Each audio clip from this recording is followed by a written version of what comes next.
Hey everyone, welcome back to our channel. If you're new here, please subscribe. I'd really love that if you're returning. How are you today? Before we get started, if you haven't signed up for our newsletter yet, please do so. All the information you're going to need is in the description box below, okay? So grab your coffee, maybe some chocolate, because you just never know with me or what's going to come out of my mouth or what's going to happen in the world today. No kidding. So there's a lot going on. There's a lot that I want to talk about. You know me. I don't stop. So the first thing that I want to talk about, okay, there's a lot going on with the supply chain crisis still to this day. It doesn't stop, okay? And but the global supply chain crisis, okay, has entered a new stage, right on. And the chaos and congestion are shifting from seaports to airports as retailers are racing to move products from factories in East Asia to shoppers in the US and Europe before the holidays.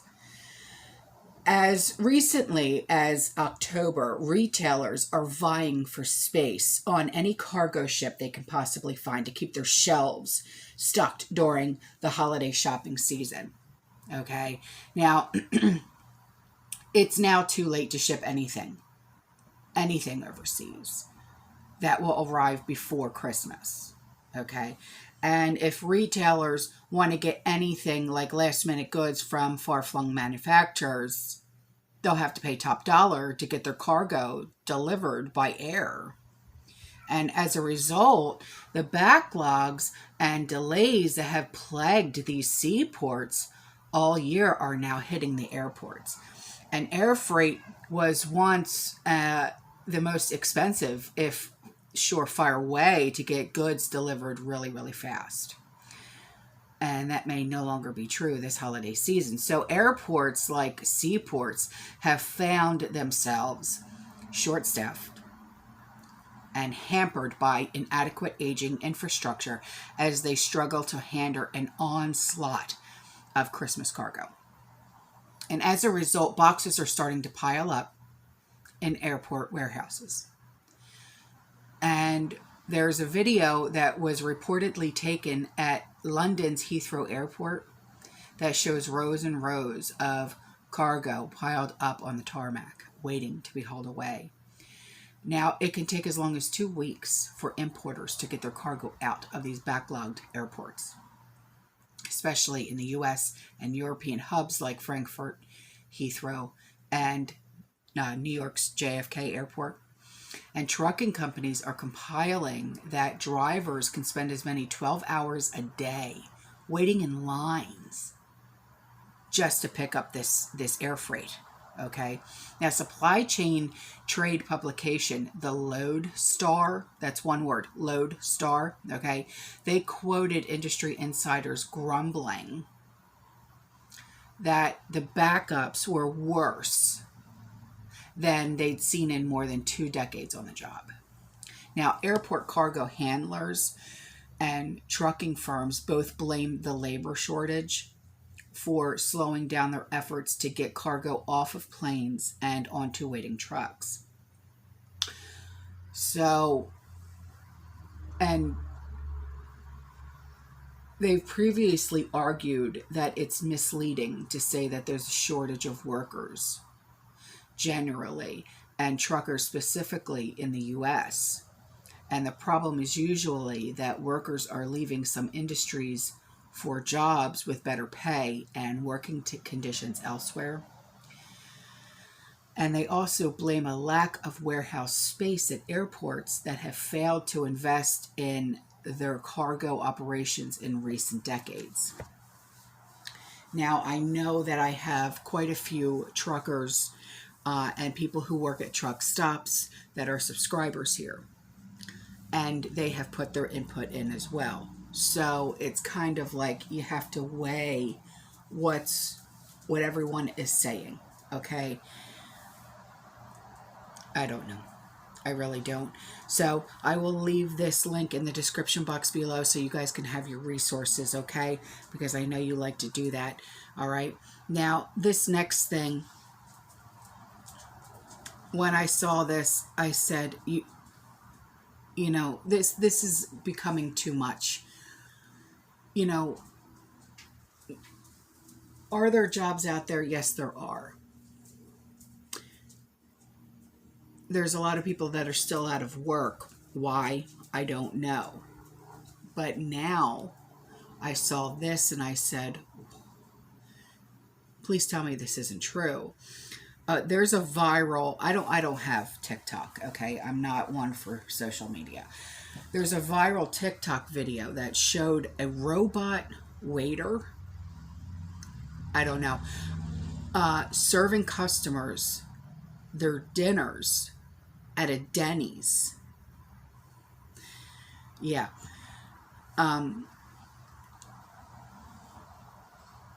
However, the comments section of the clip ends up sparking a labor debate, raising issues like job security and human labor.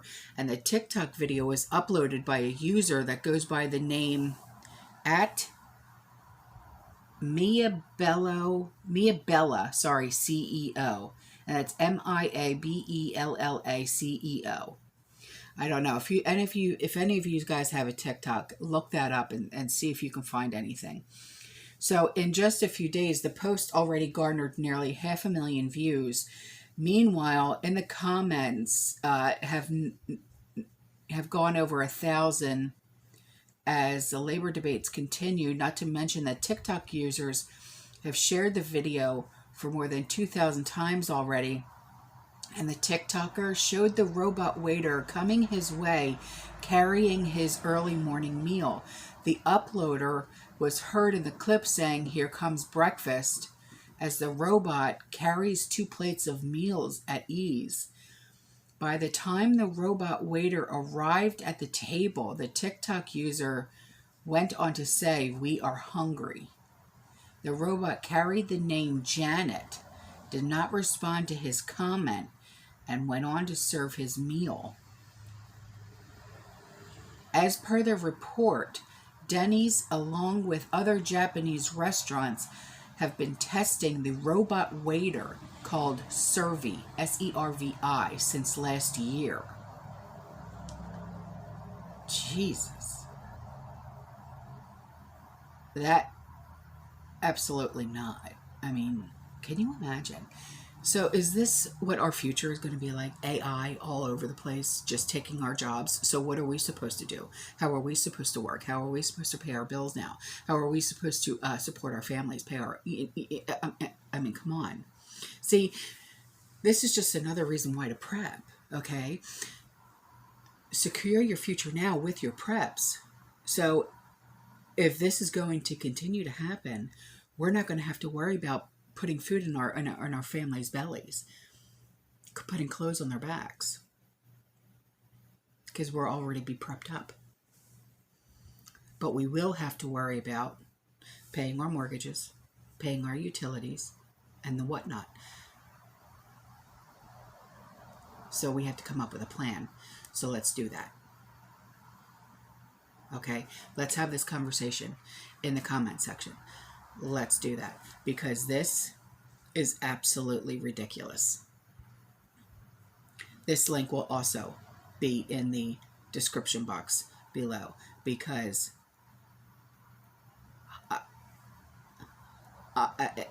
I am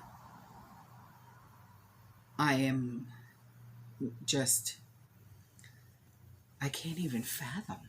I really can't. I don't want a robot serving me at a restaurant. So here's another one, though, that says, to persist, life must reproduce. Over billions of years, organisms have evolved many ways of replicating, from budding plants to animals to invading viruses.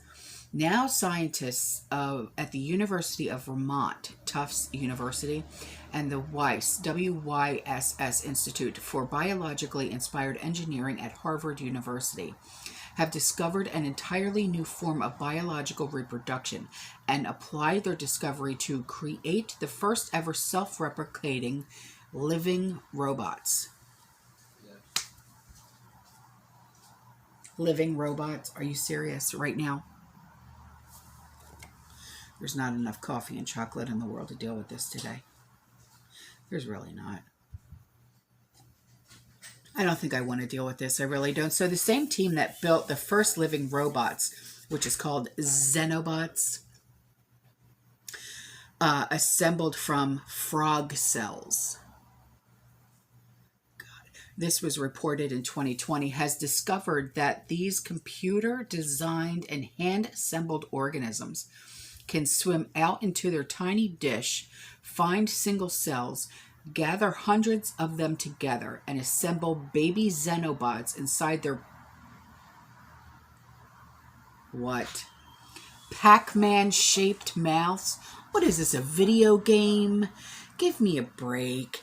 That a few days later become new Xenobots that look and move just like themselves.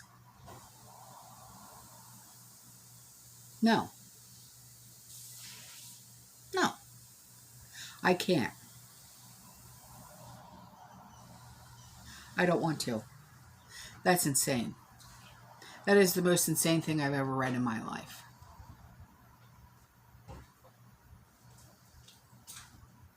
I don't like it. I can't believe that these things are even coming to light.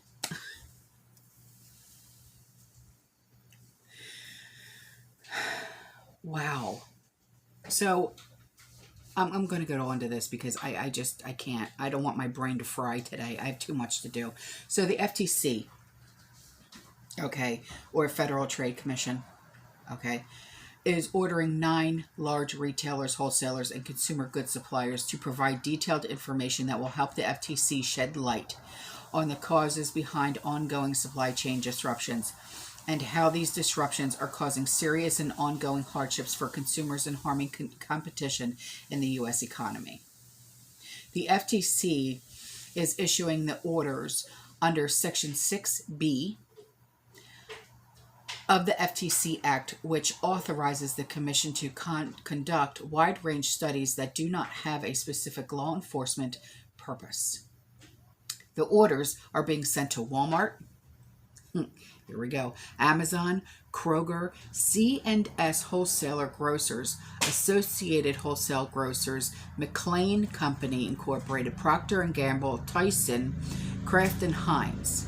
These companies will have 45 days from the date they received the order to respond, and supply chain disruptions are upending the provision and delivery of a wide array of goods, ranging from the computer chips and medicines to meat and lumber. I wonder if this has anything to do with the amazing amount of recalls that are just coming out. I have to know, because this is just, all of the recalls are from Kraft & Heinz, Tyson, okay? I have to know, because this, I know this is the FTC, and it's the FDA that puts out the recalls, but it's just kind of funny. It's just kind of funny. So, the FTC's new 6B study will shed light on market conditions, business practices that may have worsened these disruptions or led to asymmetric effects. The FTC has a long history of pursuing market studies to deepen our understanding of economic conditions and business conduct, and we should continue to make nimble and timely use of these information gathering tools and authorities. In addition to better understanding the reasons behind the disruptions, the study will examine whether supply chain disruptions are leading to specific bottleneck shortages, anti-competitive practices, or contributing to rising consumer prices. The orders require the companies to detail primary factors disrupting their ability to obtain, transport, and distribute their products The impact these disruptions are having in terms of delayed and canceled orders, increased costs and prices, the products, supplies, and inputs most affected, and the steps the companies are taking to alleviate disruptions, and how they allocate the products among their stores when they are in short supply. The FTC also is requiring the companies to provide internal documents regarding the supply chain disruptions, including strategies related to supply chains, pricing, marketing, and promotions, cost, profit margins, and sales volumes, selection of suppliers and brands, and market shares. In addition, the agency is soliciting voluntary comments from retailers, consumer goods suppliers, wholesalers, and consumers regarding their views on how supply chain issues are affecting competition in consumer goods markets. These comments provide an opportunity for market participants to surface additional issues and examples of how supply chain disruptions are affecting competition. The commission vote to approve issuing the special orders was 4-0. Whoa. Okay, so this link will be in the description box below. Okay, so you guys will have that. All right, now here are some, okay, recalls. I'm just putting them out there. P&G issues voluntary recalls of, and like I said to you yesterday, of the Old Spice, okay, and Secret. And you guys were like, well, which one was it? Was the roll-on, the stick, or whatever? It was aerosol. It was aerosol. So, aerosol deodorants, okay. Voluntary recalling all lots with expiring of September 2023 of specific Old Spice and Secret aerosol spray antiperspirants and Old Spice below deck aerosol spray products sold in the United States and listed in the table below. Well, to the consumer level due to the presence of benzene, benzene, detected. All right, so there's one. Here's another recall. Fisher and Weiser. It's Fischer,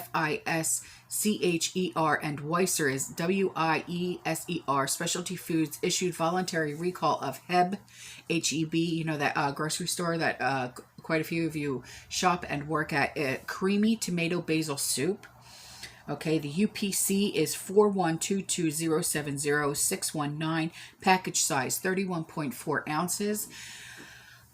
This was committed to the quality of its products. Fisher and Weiser Specialty Foods is recalling 31.4 ounce jars of Heb creamy tomato basil soup due to possible presence of glass in the products. Okay, it's soup.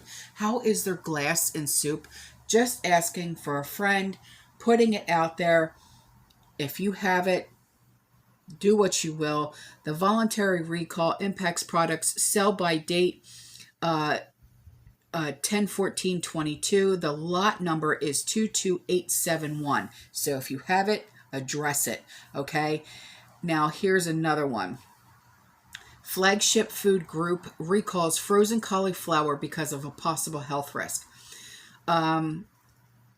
It is 16-ounce TJ Farms cauliflower, lot codes 20778900089. UPC code is 75544000604-3. Flagship Food Group of Eagle, Idaho is voluntary recalling a limited number of cases of frozen cauliflower, TJ Farms Select brand, because it has the potential to be contaminated with listeria. So this cauliflower was imported from, drumroll please, China. And the affected lot code and UPC are located on the back panel lower left corner of the bag. This impacted product was distributed to Pennsylvania, Tennessee, and Wisconsin. So if you haven't written those lot numbers down and you live in those states, please go back and write those down. if you believe half of these. All right, so here's the last recall that I have. It's Conagra Brands issues voluntary recall of certain bird's eye broccoli tots due to potential presence of small rocks and metal fragments in products. Lord help us. First it's glass in soup, and now it's rocks and metal in broccoli. I'll go on just to put it out there. Okay, so Conagra brand is voluntary recalling bird's eye broccoli tots in 12-ounce packages with specific Best By dates due to potential presence of small rocks and metal fragments in the product. Item description is bird's eye broccoli tots 10 to 12 ounces UPC 200145000001256. Item UPC 000145000001252. Batch lot code is 47151056620. Best By date August 19th, 2022 and August 25th, 2022. Bird's eye broccoli tots 10 to 12 ounces. Case UPC 200145000001256. Item UPC 000145000001252. Batch lot code is 47151042220. Best By date August 11th, 22 and August 12th, 22. The next one is bird's eye broccoli tots 10 to 12 ounces. Case UPC 200145000001256. Item UPC is 000145000001252. Batch lot code 47151133720. Best By date November 11th of 22. And the last one is bird's eye broccoli tots 10 to 12 ounces. Case UPC is 200145000001256.